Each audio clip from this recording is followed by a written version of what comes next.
बिस्मिल्लाहिर्रहमानिर्रहीम। अस्सलाम वालेकुम डियर स्टूडेंट्स, आज की हमारी इस वीडियो में जो हमारा टॉपिक है वो है सिंबल्स का जो लफ्ज़ी मतलब है वो अलामत होता है। ठीक है, सिंबल का लफ्ज़ी मतलब तो अलामत है, निशानदही, निशान किसी चीज़ का। बेसिकली सिंबल टॉपिक क्या है? हम कहते हैं कि केमिस्ट्री के अंदर जितने भी अब तक डिस्कवर्ड एलिमेंट हैं, दरियाफ्त शुदा एलिमेंट्स हैं, जाहिर सी बात है हर एलिमेंट का एक स्पेसिफिक नाम है। कुछ का नाम आसान है, कुछ का मुश्किल है, कुछ का छोटा है, कुछ का बड़ा नाम है। तो इन बातों को मद्देनज़र रखते हुए साइंटिस्ट ने ये डिसाइड किया क्यों ना हम हर जो एलिमेंट के नाम को शॉर्ट कर दें, यानी उस एलिमेंट के नाम को एब्रीविएट कर दें, शॉर्ट कर दें। तो वो जो एब्रीविएशन बनती है, मुखफ़्फ़फ़ बनता है किसी एलिमेंट के नाम का, वो मुखफ़्फ़फ़, वो जो शॉर्ट फॉर्म है वो ही उसका एलिमेंट का क्या कहलाती है? सिंबल कहलाता है। ये बात मैं एग्जांपल से वाज़ेह करता हूँ। जैसे देखें, हमारे पास हाइड्रोजन एक एलिमेंट है, ये उसके नाम की स्पेलिंग है, तो इसको रिप्रेजेंट करने के लिए सिर्फ कैपिटल H ही शो कर दें तो ये काफ़ी है। तो ये नाम है एलिमेंट का, ये उसका सिंबल है। इसी तरह से अगर हम कार्बन देखें तो कार्बन को कैपिटल C से रिप्रेजेंट किया जाता है। इसी तरह से नाइट्रोजन देखें तो नाइट्रोजन को कैपिटल N से रिप्रेजेंट किया जाता है। तो ये N, ये C और ये कैपिटल H, ये है सिंबल्स इनके, नाइट्रोजन के, कार्बन के और हाइड्रोजन के। अब इस सिंबल्स को लिखने के दो फायदे होते हैं। पहला जो फायदा है वो क्या है, यानी हम एडवांटेजेस की बात करते हैं।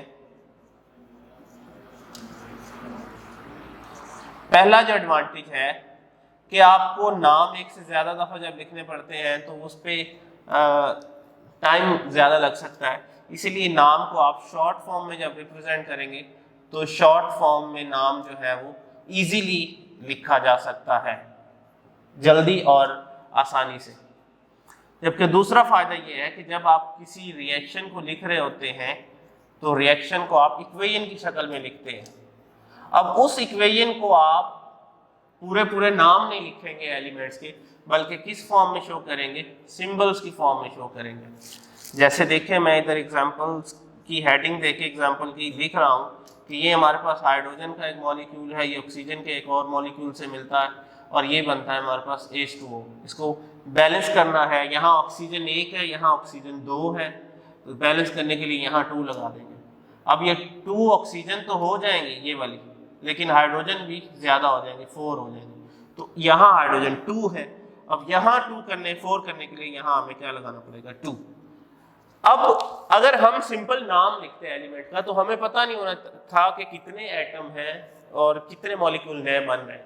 तो ये जब सिंबल्स की फॉर्म में हमने इनको रिप्रेजेंट किया तो तब हमें पता चला कि ये इतने एटम हाइड्रोजन के और इतने ऑक्सीजन के मिलेंगे तो इतने पानी के मॉलिक्यूल बनेंगे। तो ये दूसरा फायदा होगा, किसी भी रिएक्शन को इक्वेशन की फॉर्म में लिखने आसान हो जाता है। अब हम आगे चलते हैं। कुछ एलिमेंट्स ऐसे हैं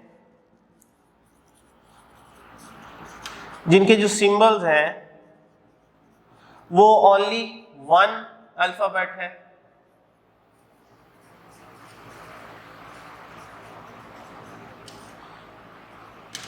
ठीक है, जैसे ये हाइड्रोजन है, ये कार्बन है, मैं यहाँ रिप्रेजेंट कर देता हूँ। सल्फर है जैसे, तो सल्फर को हम S से शो करते हैं। जैसे आप कह लें कि वो है सिलिकॉन है, या यही कार्बन लिख लें तो इसे C से शो करते हैं। यानी ये हमारे पास कुछ एलिमेंट ऐसे हैं जिनका सिंबल सिंगल ही अल्फाबेट है, जबकि कुछ एलिमेंट्स ऐसे हैं हमारे पास केमिस्ट्री में जिनके सिंबल्स जो है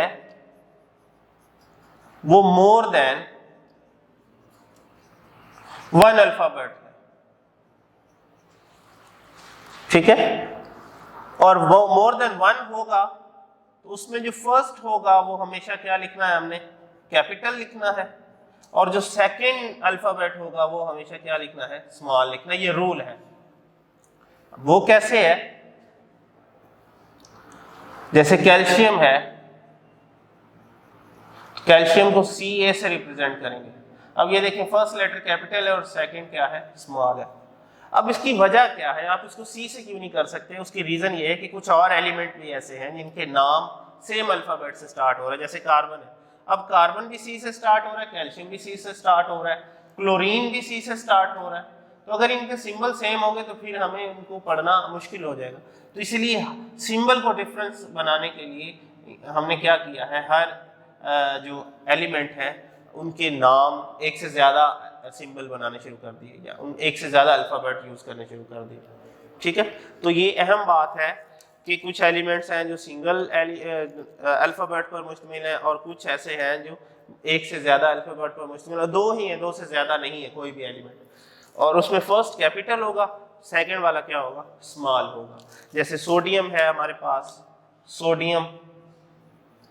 सोडियम को हम Na से रिप्रेजेंट करते हैं। ये Na असल में ये किसी और लैंग्वेज से आया हुआ है। Na असल नाम सोडियम का नेट्रियम है, तो नेट्रियम का Na रिप्रेजेंट कर दिया। ठीक है, तो Na सिंबल किसका है, सोडियम का है। मैग्नीशियम की बात करें तो मैग्नीशियम का जो सिंबल है वो Mg है, फर्स्ट कैपिटल सेकंड स्मॉल, और इस तरह के बहुत से और सिंबल्स हैं। तो ये हमारा लॉन्ग क्वेश्चन के पॉइंट ऑफ व्यू से और शॉर्ट क्वेश्चन के पॉइंट ऑफ व्यू से एक इम्पोर्टेंट टॉपिक है। अब नेक्स्ट देखते हैं, इसी पेज पे हमारा एक ब्लॉक बना हुआ है पिंक कलर का, जिसके अंदर मुख्तलिफ एलिमेंट्स की परसेंटेज बताई हुई है ह्यूमन बॉडी के अंदर। तो हमने वो देखना है। सबसे पहले वाटर की बात करें, हमारे जिस्म में जो पानी की क्वांटिटी है वो 65% से 80% हमारे बॉडी में वाटर है। उसके बाद 6 एलिमेंट ऐसे हैं जो हमारी बॉडी का 99% पार्ट बनाते हैं। ठीक है, उनमें कौन कौन से, ऑक्सीजन जो है वो 65% है, कार्बन 18% है, हाइड्रोजन 10% है, नाइट्रोजन हमारे पास 3% है बॉडी में, कैल्शियम 1.5% होता है, और फास्फोरस भी 1.5% है। तो जब हम इन्हें सम करते हैं, इनको कलेक्टिवली जमा करते हैं जब हम इन्हें, तो ये 99% बनता है। बाकी जो 1% है वो दूसरे एलिमेंट बनाते हैं, जिनमें पोटाशियम है, सल्फर है, मैग्नीशियम है, सोडियम। ये 4 एलिमेंट मिलके हमारी बॉडी का 0.8% बनाते हैं। और copper, zinc, fluorine, chlorine, iron, cobalt, manganese, ये 7 एलिमेंट मिलके हमारी बॉडी का 0.2% बनाते हैं। तो ये जो सारी बातें हैं ये MCQs के पॉइंट ऑफ व्यू से बहुत अहम है। ठीक है, तो आज के टॉपिक में हमने सिंबल्स के बारे में देखा है, और ये एक जो पिंक ब्लॉक बना हुआ है मैं ऊपर लिख देता हूँ, जो आपके इस पेज पे सिंबल वाले पेज पे एक पिंक ब्लॉक बना हुआ है, ये हमने वो भी डिस्कस कर लिया। तो आज के लिए इतना ही हमारा टॉपिक है। इंशाल्लाह जो नेक्स्ट टॉपिक है हमारी अगली वीडियो में हम डिस्कस करेंगे। तब तक के लिए अपना ख्याल रखिएगा। अल्लाह हाफिज़।